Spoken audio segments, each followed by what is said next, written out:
Апавяданне 10. Валасы, якія крычаць на галаве. У Віцебску сустрэў я на вуліцы доктара з нашага павета. Выпало так, што мы абодва прыехалі ў горад са сваім клопатам. Пагутарыўшы пра сёе тое, доктар сказаў: «А дзе ты будзеш палуднаваць?» Ды дзе пан Бог дасць, адказваю, з грашыма ў горадзе лёгка знойдзеш абед. Паехалі ў трактір Каралісана. Там заўсёды добра частуюць. А ці не будзе задорага шляхціцу? Не даражэй, чым усюды, а калі крыху і больш заплацім, дык смачней і паяму. Сабе шкадаваць не варта. Згадзіўся. Заходзім у велізарны пакой, было там некалькі асобаў. Яны елі, курылі люлькі, смяшылі адзін аднаго, успамінаючы недахопы і дзівацтвы сваіх знаёмых. Здзекаваліся з усіх, не шануючы ні кабет, ні старых. Седзячы за сталом, здзіўлена паглядаў я на гэтых шылахвостаў, як яны выхваляліся сваёй дасціпнасцю, рагаталі на ўсё горла і, падыходзячы да люстэрка, аглядалі сябе з галавы да ног. «Добра часам і ў трактіры пабываць», — сказаў доктар. «Тут людзі смялей здымаюць сябе маскі, і тут найдакладней можна ўбачыць, які хто ёсць». Ледзь гэта сказаў, заходзіць нехта высокі, валасы густыя, натапыраныя, вочы неспакойныя, твар поўны, бледны, быццам у ім і жоўць, і вада. Все на яго паглядзелі. Ён сеў на канапу і, хапіўшыся за галаву, заенчыў: «Няма ім спакою!» Пасля папрасіў падаць яму шклянку рому, палову выпіў і, быццам задуманы, сядзеў колькі хвілін моўчкі. Потым падняўся і агледзеў сябе ў люстэрку. «Ой!» — кажа, паклаўшы руку на голову. «Цяпер, прынамсі, не варушацца. Змоўклі на нейкі час». Усе са здзіўленнем глядзелі на яго, а мой таварыш сказаў: «Ты, як бачу, нездаровы. Мусіць, пакутуеш ад болю галавы. Не думаю, каб ром мог дапамагчы, яшчэ больш нашкодзіць. Я не прасіў цябе рады. Я доктар, это мой абавязак. Доктар, маіх пакут не ведаеш. Скажы мне лепей, якая смерць лягчэйшая, бо я, не маючы надзею ачуняць, мушу памерці. Моя навука мае на мэце падаўжаць чалавечае жыццё, а не паказваць шляхі да смерці. Смерць сама да нас прыйдзе. Смерць сама да нас прыйдзе. Это праўда, але хто пра гэта не ведае? Так, гэтую праўду ўсе ведаюць, ды не ўсе пра яе думаюць. Тыя, каму жыццё любае, а хто так, як я, пакутуе, таму няма чаго на свеце шкадаваць. Аднак якая ж у цябе хвароба? Валасы. Валасы атруцілі маё жыццё. Калі ён гэта казаў, дык з таго боку, дзе сядзела вясёлая кампанія, засмяяліся і пачуліся галасы. «О, бо былі гэта валасы з прыгожае касы! Не трэба было адрэзваць, у іх сімпатыя, а без іх пачуцці рвуцца. Надакучылі яму валасы, адрэзаў ножніцамі, а яны ад месяцавага святла ажылі. Прыгожа валасы спявалі, ды не ўмеў іх шанаваць. глядзіце, вунь яму на галаву сонца лягло, і валасы варушацца, як жывыя. Пачуўшы гэтыя жарты, небарак азірнуў гнеўна на бяседнікаў, схапіўся моўчкі з месца і пачаў шпарка хадзіць па пакоі. Тыя, панічыўся, разам узялі свае шапкі і, выходзячы, адзін з іх кажа: «Бывай здаровы, пане Генрык, пі больш рому, і ўсё добра будзе». «О, да чаго дажыўся», — сказаў Генрык, павярнуўшыся да доктара. «Стаў у нечулых людзей пасмешышчам. Смяюцца з чужога няшчасця, дзе толькі іх не сустрэну, здзекуюцца з балючых выпадкаў майго мінулага, каб павялічыць мае пакуты». «Надта далікатныя ў цябе нервы», — сказаў доктар. «Калі абураешся на людзей легкадумных, я, седзячы тут ды слухаючы, як зухавата не шкадавалі яны з'едлівых ды зневажальных слоў для ўсіх сваіх знаёмых у горадзе, добра зразумеў, што гэта за людзі. Калісьці я быў зусім іншы, абыякава слухаў і смех і енк, нішто не кранала мяне. Валасы парушылі ўсю маю натуру». Ён змоўк, нібыта прыслухоўваўся да нечага і раптам, паказваючы на свае валасы, сказаў: «Вось адзін заспяваў, а іншыя заварушыліся, хутка закрычаць усе разам. Вы не бачыце, што робіцца на маёй галаве». Тут ён схапіў шклянку, каб выпіць рэшткі рому. «Паслухай мяне», — прамовіў доктар, — «папрасі прынесці вады і цукру. Змяшай іх з ромам. Прынамсі, будзе менш шкоды. Ды я раіў бы табе зусім адмовіцца ад такіх лекаў». Генрык узяў шклянку, стаў перад люстэркам, памацаў рукою валасы, сцепануў плячыма, пасля павярнуўся да доктара, паглядзеў на яго неспакойна і кажа: «Адмоўлюся.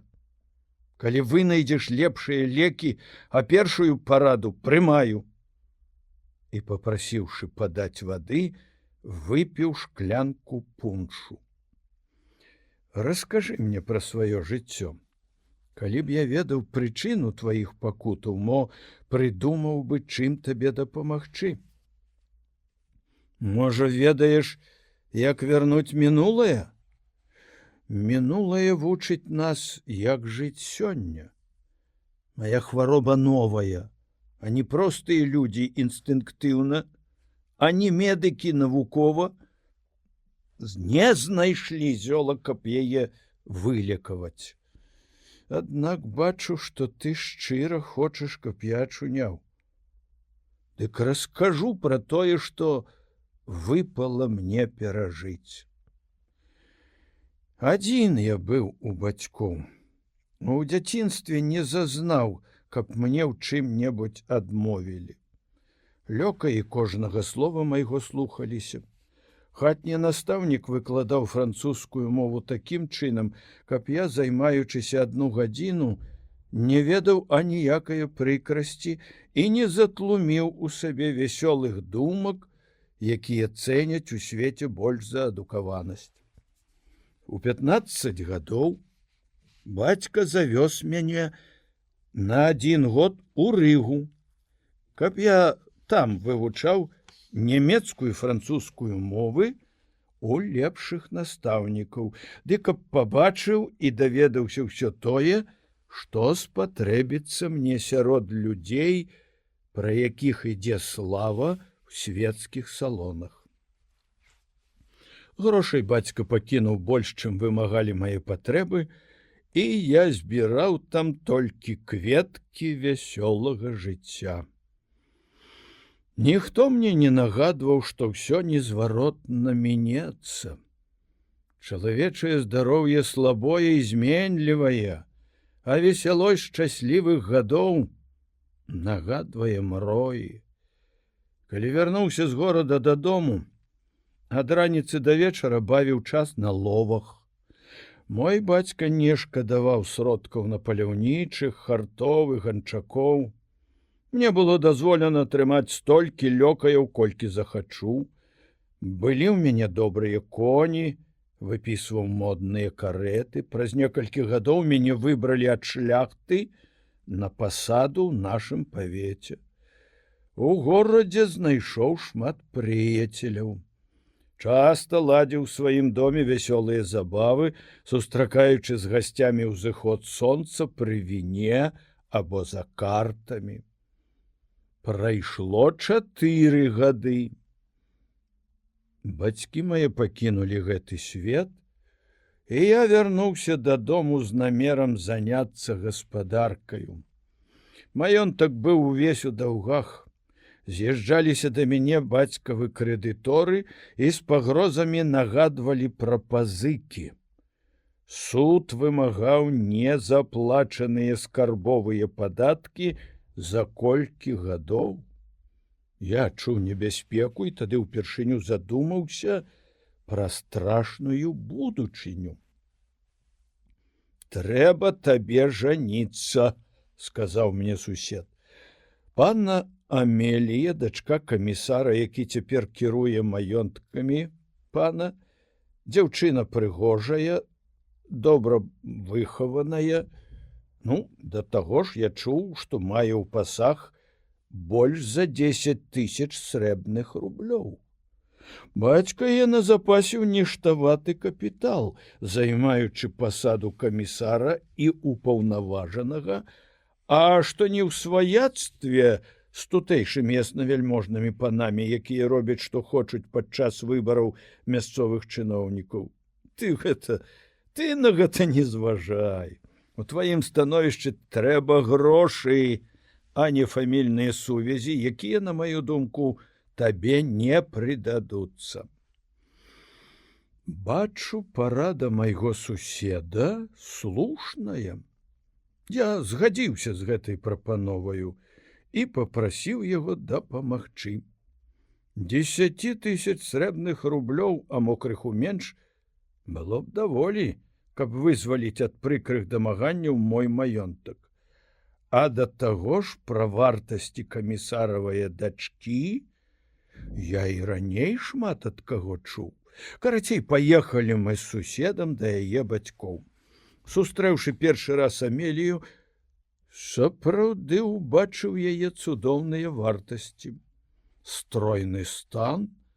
Мастак мог бы напісаць з яе найпрыгажэйшы абраз.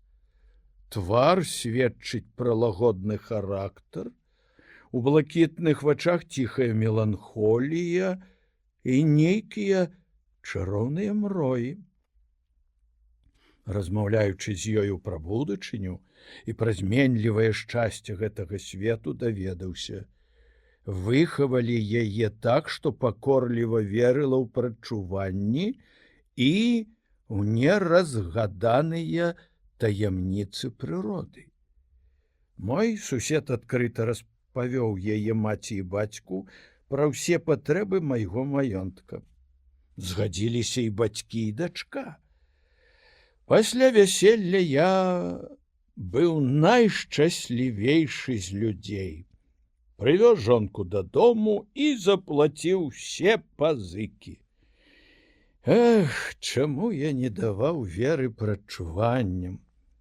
Доктар, ці згодзішся з тым, што чулая чалавечая душа чуе у ціхім голасе анёла перасцярогу нашмат лепей, чым навукаю і вопытам набытая мудрасць? Заўважаў гэта і я, сказаў доктар, але такі інстынкт бывае не ва ўсіх людзей.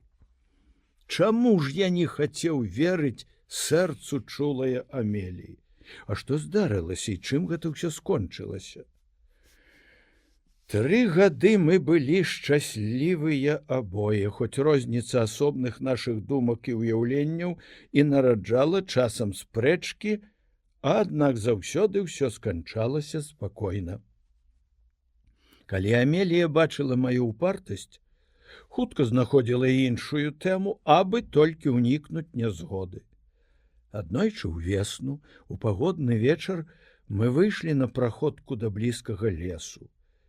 Вакол чуваць былі птушыныя спевы, Амелія па дарозе часта замаўкала і нібыта аддавалася нейкім сумным марам. «Бачу, — сказаў я, — што нейкае прадчуванне шэпча табе на вуха, бо перапыняеш размову і акунаешся ў сумныя думкі».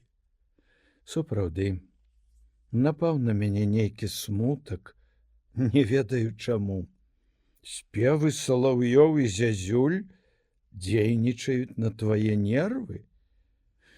Можа і так, адказала яна. У гэты час бачу я, як злева, ідучы праз лес вузенькай сцежкаю, набліжаецца да нас нейкі згорблены старац у чорнай вопратцы. Твар бледны, ясныя вочы свяціліся з-пад густых броваў, за плячыма вісеў накрыты старою чорнаю світкаю кош. Цікава было даведацца, хто гэты дзіўны чалавек і адкуль ідзе. Параўняўшыся з ім, я спытаўся: «Хто ты, дзеду, і адкуль ідзеш?» Ён, здымаючы з галавы стары пакамечаны капелюш і нізка кланяючыся, сказаў: «Жыву на цэлым свеце, шукаю ласкавых да мяне дабрадзеяў і заўсёды змагаюся з забабонамі і людскімі прыдумкамі». Гэты ягоны адказ абудзіў жаданне да далейшай размовы. Як жа, кажу, пачалася тая вайна з забабонамі і людскімі прыдумкамі? Бо яны не зразумелі ні мяне, ні свае выгады. Я абышоў цэлы свет, ведаю ўсе чалавечыя патрэбы, дазнаўся пра самыя пакрыёмыя таямніцы прыроды, хацеў прынесці палёгку жыхарам гэтага неўраджайнага і ўбогага краю. Але яны замест узнагароды засыпалі мяне праклёнамі, нідзе не даючы мне спакойнага прытулку. Што ўсё ж такі чыніў ты жыхарам нашай зямлі? Хацеў зрабіць дабро, але за дабрыню сваю двойчы мусіў ратавацца ўцёкамі. Не магу забыць, хоць ужо прайшло больш за 20 гадоў. Вынайшаў я спосаб рабіць золата, хацеў яго ўдасканаліць і адкрыць тутэйшым жыхарам. Адзін пан, багаты чалавек, меў непадалёк ад Полацка маёнтак і дом у горадзе, дзе сам жыў, і мне адвёў маленькі пакойчык дзеля заняткаў і ўдасканання мае навукі. Вось там са мною здарыўся жудасны выпадак. Выходзячы, я пакінуў незамкнёныя дзверы, а на стале ляжалі ў паперках белыя парашкі, патрэбныя мне ў маёй навуцы. Жонка пана зайшла ў мой пакойчык, взяла адну паперку з парашком, думаючы, што гэта лекі. Пакутаючы ад болю галавы, яна загадала падаць шклянку вады, усыпала туды парашок, выпіла і ў момант памерла. Я не быў вінаваты, але, ратуючыся ад суда, мусіў уцякаць адтуль і шукаць прытулку ў іншым месцы. Перабраўся да другога пана і хацеў паказаць яму свае таямніцы. Апоўначы на могілках была ў нас проба, але гэты пан і ягоны лёкай, які павінен быў дапамагаць, абодва, не маючы сіл вытрываць пробу вялікае справы, самлелі. Баючыся пераследу, пакінуў я іх там на могілках, уцёк, ніколі ўжо не паказваўся ў тых мясцінах і вырашыў ніколі не адкрываць людзям сваіх таямніцаў. Тут, перапыняючы апавяданне пана Сівохі, Завальня сказаў: «Памятаю. Нядаўна адзін падарожны распавядаў мне пра чарнакніжніка, які вучыў пана рабіць золата, а лёкай яго карпа насіў пад пахаю яйка, знесенае пеўнем, і выгадаваў цмока. Чарнакніжнік, відаць, той самы. Дык, калі ласка, апавядай далей, слухаем з цікавасцю». Генрык, заўважыўшы, што мы з доктарам уважліва слухаем гісторыю ягонага жыцця, не зважаючы на тракцірную прыслугу, што, стоячы паблізу, смяялася і пра нешта гаманіла, не ўставаў з месца і казаў далей: «А што там у цябе ў кашы пад сярмягаю?» – запытаўся я. «Трусоў, – адказвае, – несу з сабою. Калі які дабрадзей дазволіць мне заняць дзе-небудзь самотны дом, дык буду іх там гадаваць. Яны хутка расплодзяцца, і ў мяне будзе чым харчавацца ў маім убогім стане. Адкрый кош, пакажы нам сваіх трусоў». Ледзь адкрыў кош, як Амелія адступіла назад і закрычала ад спалоху: «Ай, ой, якія жахлівыя кажаны! Схавай, схавай іх хутчэй, глядзець не магу на гэтых пачвараў!» Я глянуў на яе са здзіўленнем, бо сапраўды бачыў маладых чорных трусоў, і старац, хутка зірнуўшы на яе, сказаў: «Прыгледзьцеся, пані, лепей. Это маладыя чорныя трусы, адно што яшчэ малыя». І, ўзяўшы аднаго з іх за вушы, падняў з каша: «Ах, які страшны кажан! Злітуйся, не паказвай! Схавай яго ў кош, не хачу і не магу глядзець на гэтую брыдоту». Думаючы, што прычына гэтага недарэчнага страху нейкі дзіўны капрыз і ўпартасць Амеліі, я загадаў старцу, каб ішоў і пераначаваў фальварку, а раніцаю яму будзе дом. Ён пакланіўся і пайшоў проста ў маёнтак. З праходкі мы вярталіся дадому моўчкі. Амелія была надзвычай усхваляваная, бледная, са слязьмі на вачах. Я глядзеў на яе са здзіўленнем і думаў, чаму яна пярэчыла такой відавочнай праўдзе. Я ж на свае вочы бачыў маладых трусоў. Нарэшце, парушыўшы маўчанне, сказаў: «Дык што, Амелія, і цяпер яшчэ будзеш даводзіць, што той старац нёс у кашы кажаноў? Дзіўны капрыз прыйшоў табе ў галаву здзекавацца са старога чалавека, абвінавачваючы яго ў хлусні». Не хацела я, кажа, вінаваціць яго, але хіба ж не даваць веры сваім вачам?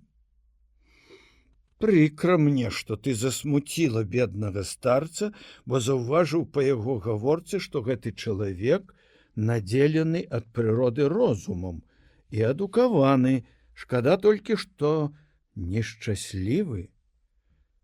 Пагляд і твар страшныя. Навошта было яго спыняць? Няхай бы ішоў далей. Дзівяць мяне твае сённяшнія нечаканыя ўчынкі. Затрымаў я гэтага чалавека не на кароткі час. Дам прытулак беднаму і будзе жыць у маім маёнтку, колькі захоча. Амелія і слова на гэта не сказала. Скончылася наша спрэчка, і мы абое моўчкі вярнуліся да хаты. Непадалёку ад маёнтка ля рэчкі стаяла ў яловым лесе самотная хаціна. Яшчэ пры маім бацьку жыў там са сваёй сям'ёй селянін, якога я пазней перасяліў бліжэйшую вёску, а поле, якое ён урабляў, далучыў да свае зямлі.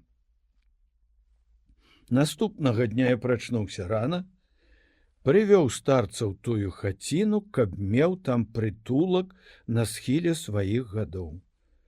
Ён падзякаваў мне і выпусціў з каша сваіх трусоў пасярод хаты. Жыў ён самотна, часам блукаў адзін па полі або пад шатамі лясоў. Уначы не спаў, паказваўся ў розных мясцінах у чорнай вопратцы, нібы страшны прывід. Сяляне, сустракаючы яго ў месяцовым святле, баяліся набліжацца, уцякалі як ад вурдалака, і пра яго па ўсёй ваколіцы хадзілі дзіўныя чуткі. Апавядалі адзін аднаму, быццам бачылі апоўначы над яго хацінаю велізарную чараду кажаноў, і на ягоны кліч прыляталі туды совы і крумкачы.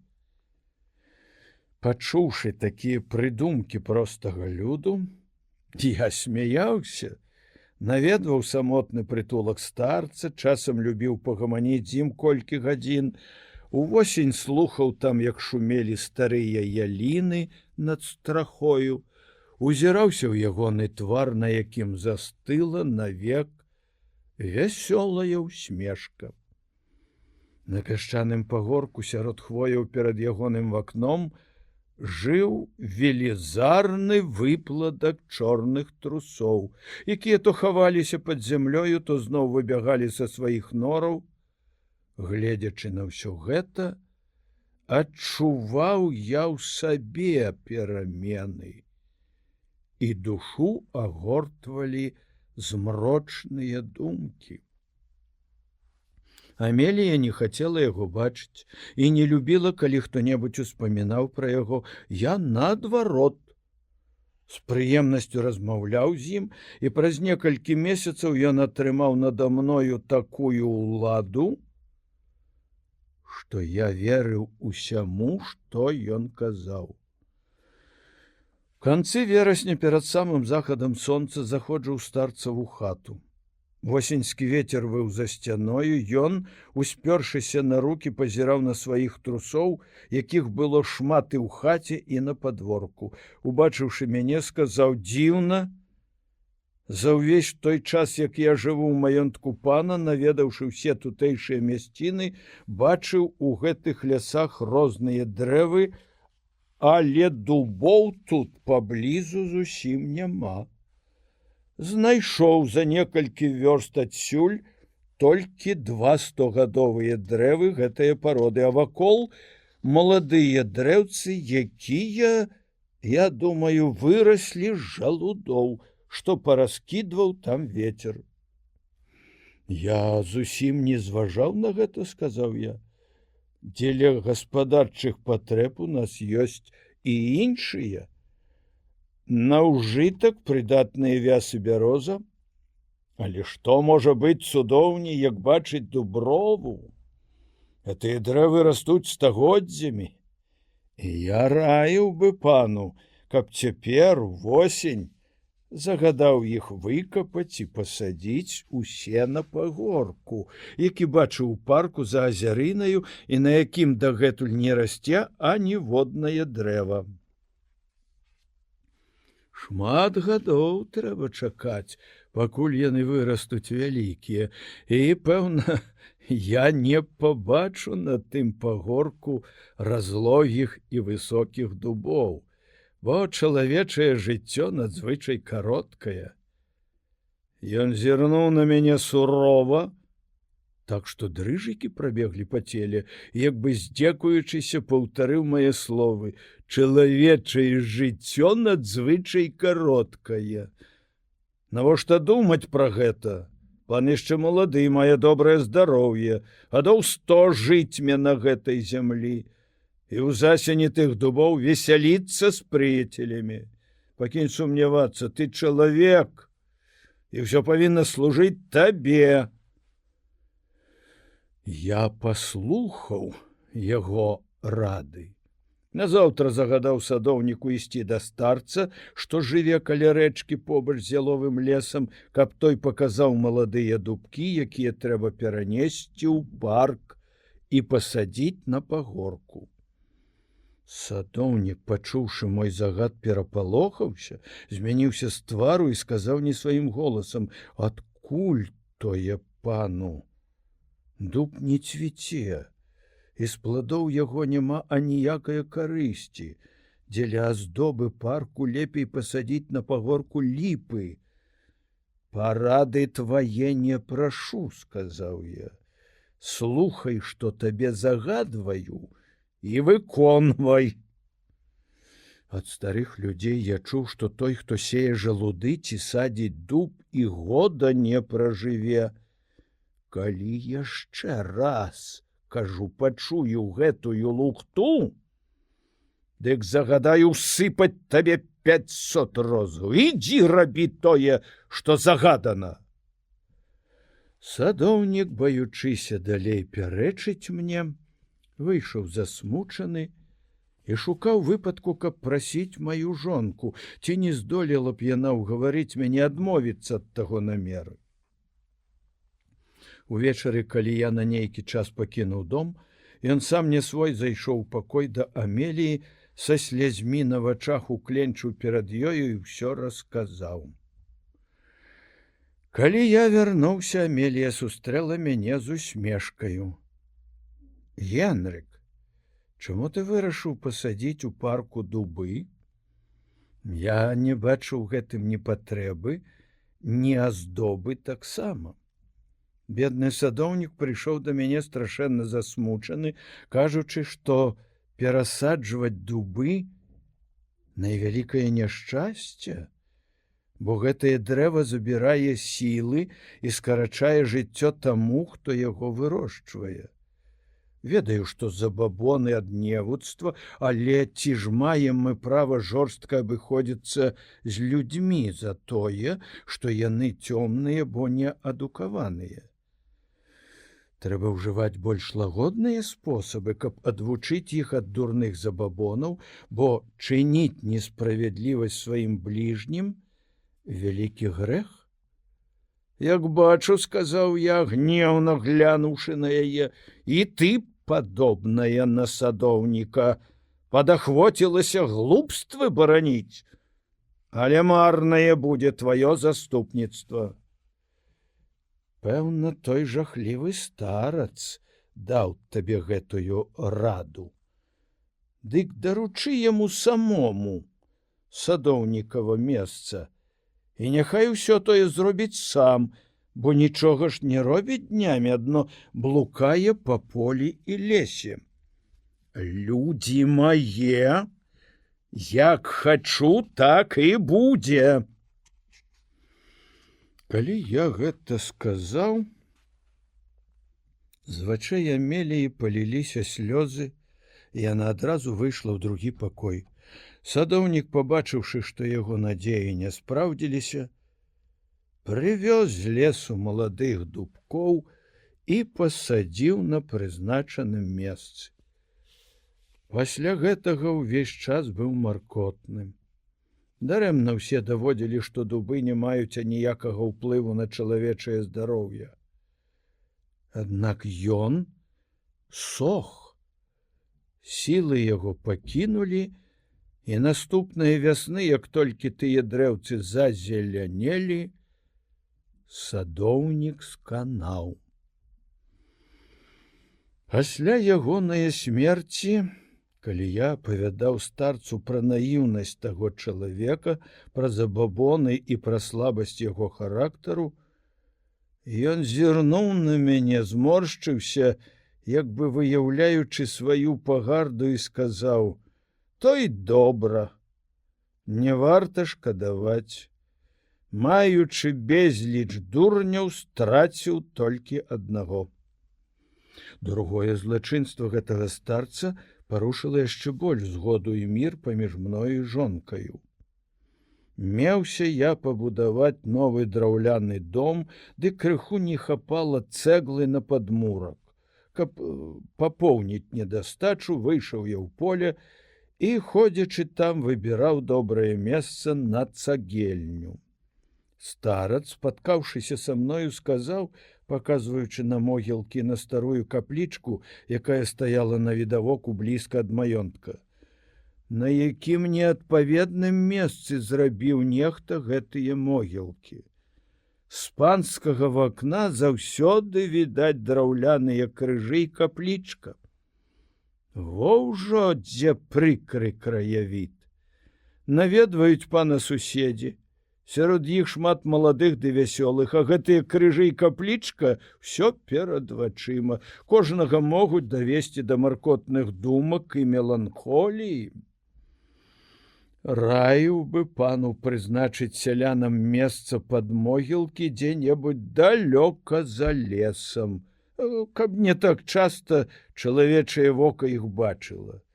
Цэглу з капліцы можна пусціць на падмурак, на гэтым жа месцы пасеяць авёс, каб і знаку не было, што тут гніюць нечыя косткі. Я пахваліў добры старцаў густ і яго здольнасцю вызначэнні характару чалавека і таямніц прыроды. Загадаў, каб як мага хутчэй знеслі драўляныя крыжы, сабралі надмагільныя камяні ў крушню, зруйнаваўшы капліцу, звезлі цэглу ў маёнтак. Дарэмна мае падданыя, сабраўшыся з усіх вёсак, прасілі, каб я не нішчыў святыні і не кранаў таго месца, дзе спачываюць астанкі іх бацькоў і сваякоў. Дарэмна натурыўся ксёндз плябан, стараючыся давесці, што я бяру на сваю душу вялікі грэх. Дарэмна старэйшыя суседзі ў вочы папракалі мяне, што адступаю ад дзедаўскіх звычаяў. Нарэшце Амелія, убачыўшы, што ўсе просьбы і напаміны марныя, моцна засмуцілася і сказала: «Генрык, аднак жа пры жыцці бацькі і дзеда твайго гэтая каплічка і могільнік былі на гэтым самым месцы. Бацьку і дзеду гэтыя крыжы і магілы не заміналі і не наводзілі жахлівых думак. Не раз яны там, калі ўзыходзіла ці заходзіла сонца, укленчыўшы, старанна маліліся за сваіх памерлых сялян. Такі звычай усюды ў нашым краі. Могілкі навідавоку або блізка дарогі, каб людзі, сустракаючы вокам крыжы і магілы, тварылі малітвы за душы нябожчыкаў. Пэўна, той жахлівы старац даў табе гэтую бязбожную параду, але памятай, Генрык, што Бог будзе судзіць нашыя ўчынкі, не лезь не ў сваё, адказаў ёй у гневе. Я ведаю, што раблю. Старац, якога ты называеш жахлівым, смяецца з вашае дурноты. Занадта вы клапоціцеся пра тых, каго ўжо даўно няма на гэтым свеце. І гэтак настаяў на сваім. Праз 2 дні і следу не засталося ад могілак, а цэглу з капліцы паклалі ў падмурак новага дома, у які праз пару месяцаў я перасяліўся. З гэтага часу пачаў заўважаць, што Амелія яшчэ больш перамянілася. Яе вочы і твар заўсёды былі асмужаныя смуткам. Казала, што бачыла прывіды ў гэтым новым доме. Мроіліся ёй страшныя сны, а апоўначы чула часам нейкія стогны.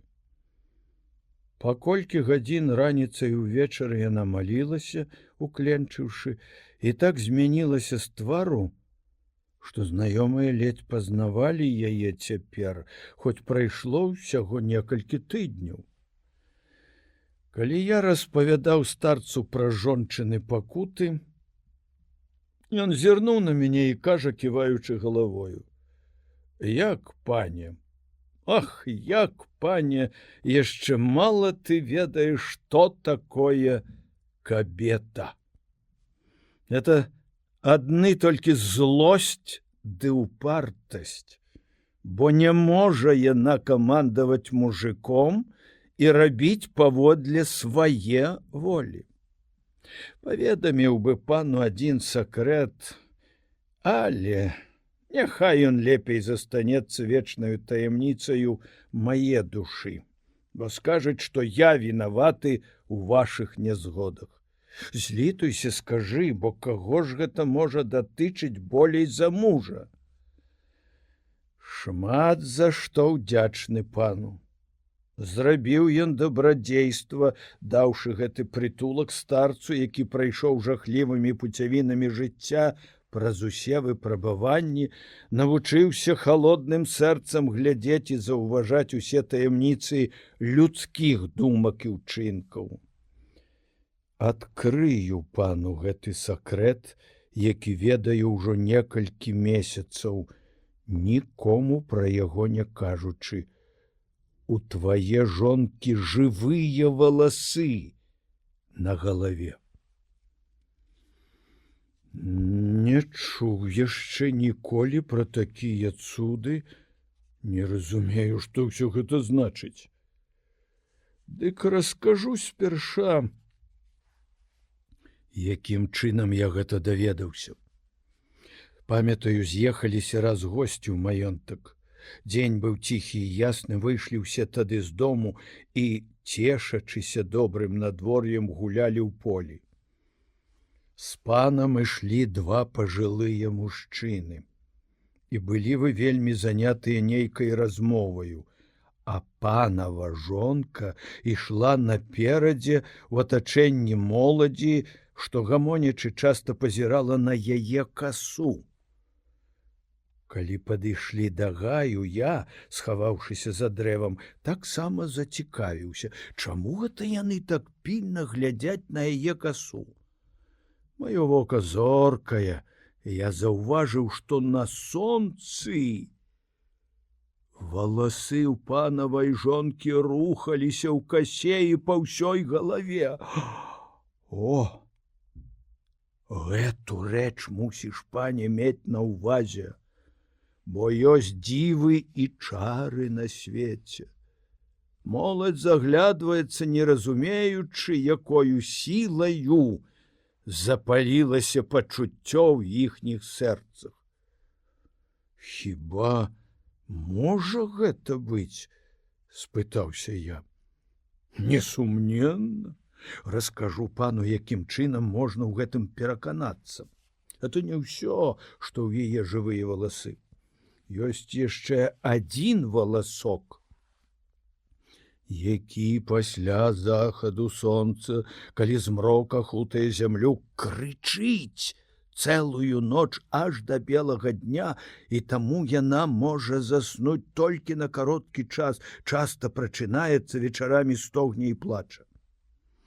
Калі пойдзе ў асобны пакой, дзе мае звычку, укленчыўшы маліцца, ціха падыдзі і, стаўшы каля яе, прыслухайся добра.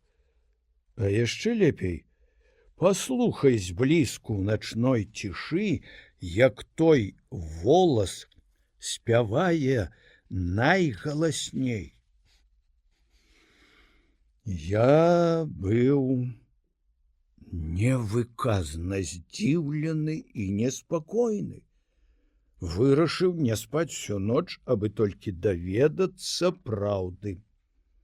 Увечары, калі Амелія, запаліўшы свечку, пайшла ў асобны маленькі пакой памаліцца, я падкраўся на пальчыках да прачыненых дзвярэй, прыслухаўся і пачуў піск такі тонкі, Нібы камар гудучы лётае ля скроні і шукае, дзе б утнуць. Слухаў некалькі хвілін, не сыходзячы з месца, і гэтаксама ціха зноў адышоў, не чакаючы, пакуль яна дагаворыць свае пацеры. Пасля паўночы не клаўся спаць, а в асобным пакоі за сталом сам-насам раскладваў карты, быццам варажбою хацеў вызнаць, ці спраўдзяцца размаітыя мае жаданні і намеры. Калі ўсе заснулі і ўсюды зрабілася ціха, я патушыў свечку, заходжу ў спальню, як начны страх.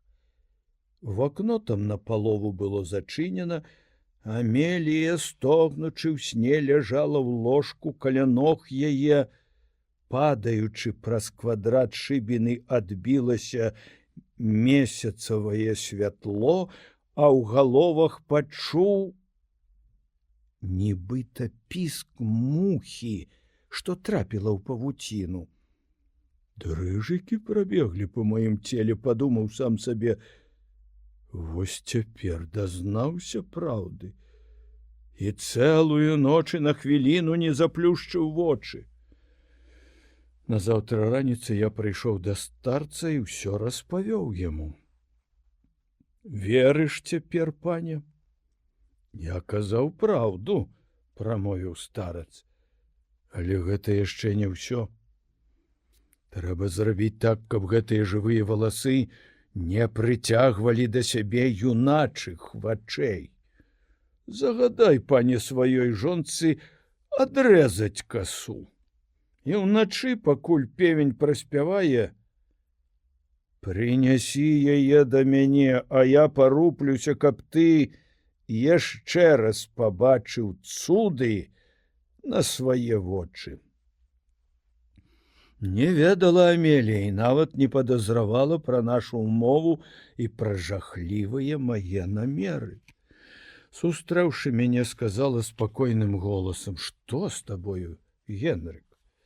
Здаецца, у гэтую ноч бяссонне цябе мучыла. Да позняга сам-насам бавіўся з картамі, і на світанне ўжо не было цябе ў доме. Не спаў уначы. І раніцай уцёк з дому, бо твае валасы, што крычаць на галаве, нідзе мне спачыну не далі». Не разумею гэтыя загадкі, бо першы раз чую пра крыклівыя валасы. Рух тваіх валасоў спадабаўся ўсім гасцям. Кажы, Генрык, ясней, сказала яна, бо я на такія загадкі няздатная. Скажу ясней. Хачу, каб ты абрэзала валасы. Замужняй кабеце прыстойней быць з пакрытаю галавою. Дзіўны капрыз убіўся табе ў галаву. Можа, і дзіўна, але справядлівы, сказаў я. Не хачу, каб ты ганарылася цудоўнаю касою, якая чарадзейскаю сілаю прыцягвае да сябе ўсе вочы. Дык будь ласкавая, калі хочаш, каб я быў спакойны, загадай абрэзаць сабе валасы. Разумею цяпер, сказала Амелія, ўсё дзеля твайго спакою. Паклікала прыслугу, загадала, каб тая адрэзала ёй касу і, заліўшыся слязьмі, выйшла ў іншы пакой. Каля поўначы, маючы з сабою касу Амеліі, я пайшоў да самотнае хаціны старца. Ён не спаў. Я бачыў, што ў акне свяціўся агонь. Заходжу ў дом, ён сядзеў каля стала, успёршыся на руку, быццам паглыбіўся ў нейкія думкі. У кутах варушыліся чорныя трусы, вочы якіх гарэлі рубінавым агнём. Ён падняўся з месца і кажа: «А што, зрабіў пан так, як я раіў? Зрабіў усё, як належыць, вось жончыны валасы». Дастаю з кішэні касу і кладу перад ім на стале. «Хутка, пане, кажа ён, пабачыш цуды». Узяў вялікую драўляную міску, наліў вады, частку валасоў з касы паклаў у гэтую пасудзіну, стаяў нейкі час, утаропіўшыся на валасы. Агонь на стале гарэў цьмяна, нібы дагараў, месяц выглянуў з-за чорных воблакаў, засвяціў бледным святлом у акно, нечакана ўсхадзіўся вецер, лес парушыў сваё глухое маўчанне шумам, глянуў я на старца, здавалася, што яго вусны, бледныя, як у нябожчыка, варушыліся, быццам ён штосьці шаптаў. Трывога агарнула мяне, дрыжыкі прабеглі па целе. Нарэшце ён сказаў: «Падыдзі і зірні, што дзеецца». Глянуў у міску. Цуд! Жывыя валасы, уючыся ў розныя бакі, нібы п'яўкі, бегалі ў вадзе. Доўга я глядзеў задумана на гэта. Нарэшце ён вынес з хаты намочаныя валасы і частку касы і ўсё гэта кінуў у рэчку. І здалося мне, быццам бачыў я у месяцавым святле, што ўсе яны плавалі, звіваючыся наверсе. Пасля гэтае страшнае пробы ён сказаў мне: «Будзь, пане, спакойны. Ужо валасы не будуць таемнаю сілаю прыцягваць да сябе вочы гасцей».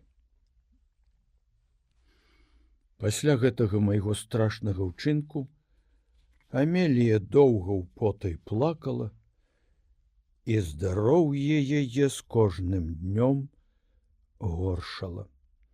Уначы не магла заснуць, як толькі прыплюшчвала вочы, адразу мроіліся ёй нейкія прывіды, што ўставалі з магіл. Перад захадам сонца здарыўся страшны выпадак. Амелія сядзела адна ў парку, але калі пачаў насоўвацца вечаровы змрок, упала раса на травы, паветра стала халоднае і вільготнае, вярнулася ў свой пакой. Ледзь ступіла на парог, нема закрычала і ўпала, нібы мёртвая. Збегліся ўсе, паднялі яе на твары, і кроплі крыві не было. Паклалі на ложак і з цяжкасцю змаглі вярнуць ёй дыханне. Як апрытомніла, расказала, што ўбачыла тады перад сабою таго чорнага старца у жахлівым абліччы. Крывавым агнём свяціліся ягоныя вочы. У руцэ трымаў велізарны нож і пагражаў ёй смерцю. Калі я ўбачыў стан яе здароўя і што ў яе зусім хворыя нервы, у маім сэрцы з'явілася нарэшце літасць. Паслаў хутчэй па доктара. Штодня лёталі пасланцы ў горад з рэцэптамі, всё, што можна, рабілі, каб падмацаваць яе. Прайшло некалькі дзён. Лекаванне было безвыніковае. Не прынесла ніякае палёгкі, і Амелія яшчэ больш пакутавала і слабела. Бацькі, даведаўшыся пра небяспечную доччыну хваробу, прыехалі пераведаць.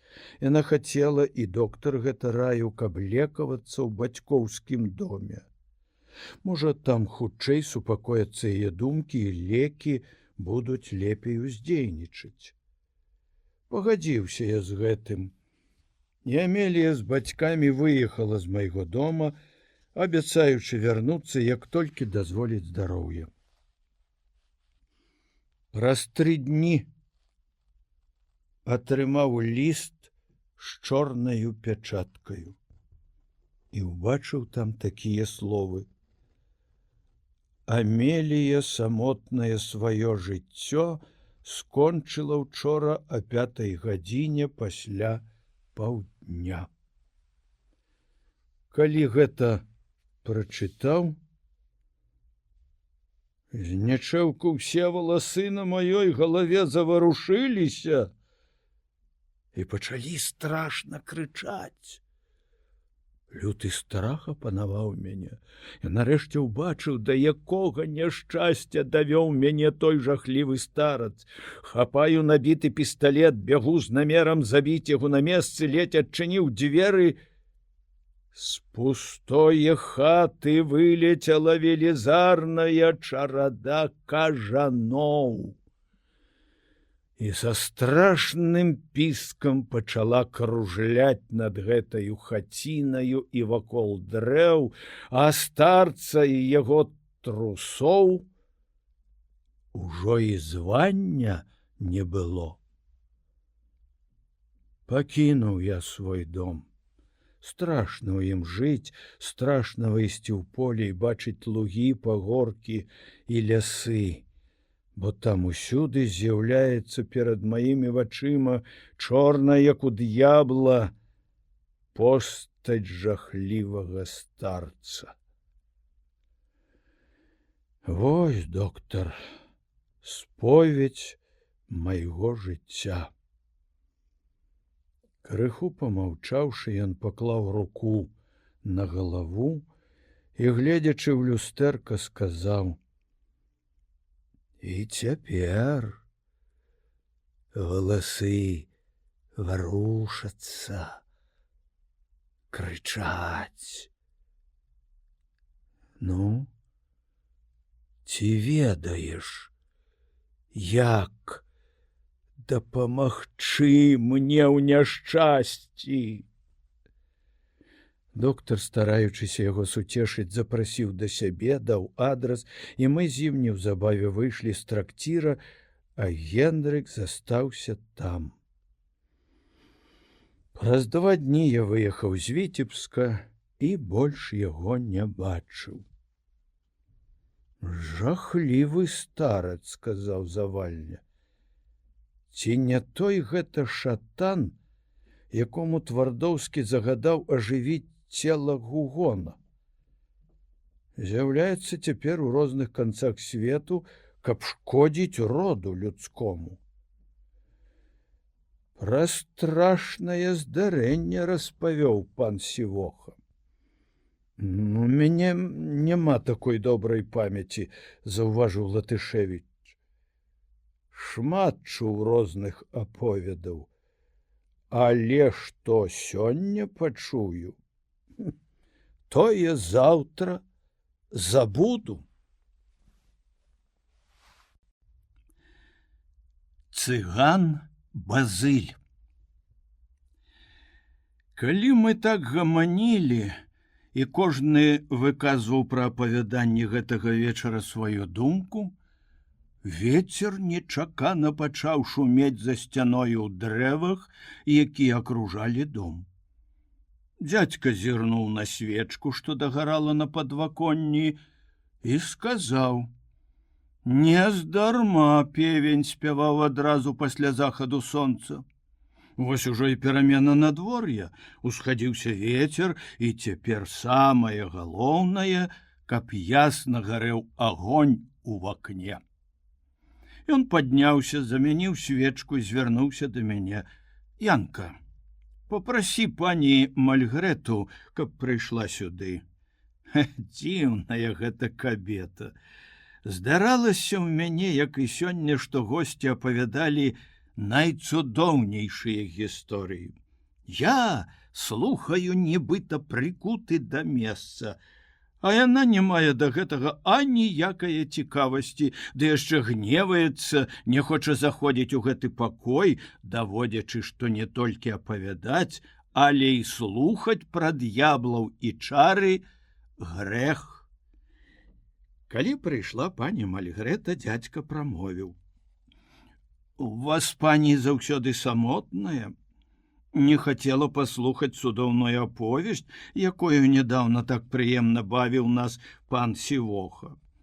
Бачыў ён у Віцебску чалавека з валасамі, якія крычалі на галаве. Ат, ведаю я вашы гісторыі, хто дасць веры, каб калі-небудзь валасы крычалі. Няхай будзе по-твойму. Гаспані не хоча верыць, а ўсё адно папросім пра адну рэч. Загадай прынесці нам добрыя гарэлкі, мёду і прыгатаваць журавін. Палёнкаю развітаемся са старым годам і спаткаем новы. А цяпер гэта пітво будзе яшчэ прыемнейшае, бо мароз мацнее і вецер паўночны. На падворку дзьмуў вецер, на стале палілася гарэлка, завальня рупіўся, каб дадаць неабходную колькасць усялякіх патрэбных прыправаў і добры прыгатаваць напой. Пан Латышевіч гутарыў са сляпым Францішкам. Стоячы каля пана Сівохі, Стась і Юзік апавядалі пра сваіх школьных таварышаў, пра майскія прагулянкі ў полі ды пра студэнцкі тэатр. Я, гледзячы на блакітны агонь гарэлкі, прыгадваў размаітыя гісторыі, якія чуў у дзядзькавай хаце, а найбольш у гэты час мне мроілася ў галаве апавяданне арганістага Андрэя пра вогненных духаў. Здавалася, з гэтага полымя кліч адразу б выскачыў нейкі трон.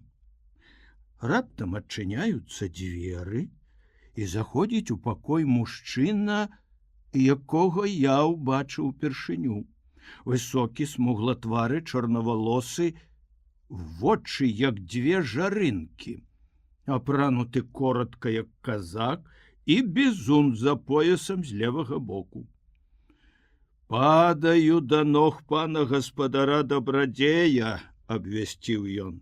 «Ха, як маешся, Базыль? Адкуль цябе Бог прыслаў?» «Далёка быў, Дабрадзею. Быў і тут, і там. У маёнтку ксяндзоў дамініканаў блізу Гарбачэва. Едучы праз возера, замёрз увесь. Моцны мароз і вецер прадзімае наскрозь. Убачыўшы агонь у вакне панскага дома, спяшаўся сюды, як да найбліжэйшага месца, дзе можна пагрэцца. А можа таму, — сказаў Сівоха, — што конь ужо далей бегчы не можа. О не, конь мой яшчэ прабег бы мілі 4. Добра зрабіў, што прыехаў да мяне, будзем разам сустракаць Новы год. А цяпер самы час варажыць, — сказаў Сівоха. Дык скажы ўсім нам, каго які лёс спаткае ў наступным годзе? Навошта варажыць? Што каму лёс прызначыў, так і будзе. Мне, цыгану, ездзіць з кута ў кут, або жыць у намёце сярод поля, а пану кіраваць гаспадаркаю. А ці шмат у гэтым годзе збыў старых коней і выгандліваў маладых? У гэтым краі і людзі не горш за цыганоў абазнаныя ў конях. Не дадуць ашукаць. Скажы мне, Базыль, — прамовіў дзядзька, — чаму ты не асядзеш на гаспадарцы? Спакайней жыў бы на свеце. Так жылі нашы продкі. Пэўна, яны прыкладвалі да скроні жабер траву і, даведаўшыся будучыню, пагарджалі ўсім, і нам такія свае звычаі пакінулі. Што гэта за трава? — запытаўся я. Ці расце на дзе-небудзь у нашым краі, ці мо ў іншым якім месцы? Распавядзе пасля пра гэтую справу, — сказаў дзядзька. А цяпер няхай пагрэецца. Сядай, пане Базыль, можа, ты яшчэ і не вячэраў? Пра вячэру, Дабрадзею, яшчэ не думалі ані я, ані мой конь. Конь не будзе галодны, маю сена, маю яшчэ, дзякуй Богу, і хлеб, каб пакарміць падарожнага. І завальня загадаў прынесці цыгану вячэру. Базыль, седзячы пры стале, еў з добрым смакам. Калі сагрэўся і падхарчыўся, пачаў размову пра мінулае. Хваліў зычлівасці лёгкую руку сваіх знаёмых, у якіх некалі выгадна набываў добрых коней. Жаліўся і наракаў на сябе, што лёгка верыў іншым, а таму меў страты ў гандлі, не раз страціў надзею і адступаўся ад важных намераў, не маючы магчымасці быць на конскіх кірмашах у Бешанковічах і Асвеі. Хваліў некаторыя мясціны ў Беларусі, а менавіта берагі Дрысы і Двіны, дзе ён, маючы ўлетку багатую пашу, гадаваў добрых коней і жыў там у намёце часта да позняе восені. Апавядаў пра свае зімоўкі, пра зімоўкі іншых цыганоў, як яны, маючы ўладу над агнём, раскладаюць велізарнае вогнішча пад саламянай страхою, і агонь салому не паліць. Тым часам палёнка ўжо была гатовая.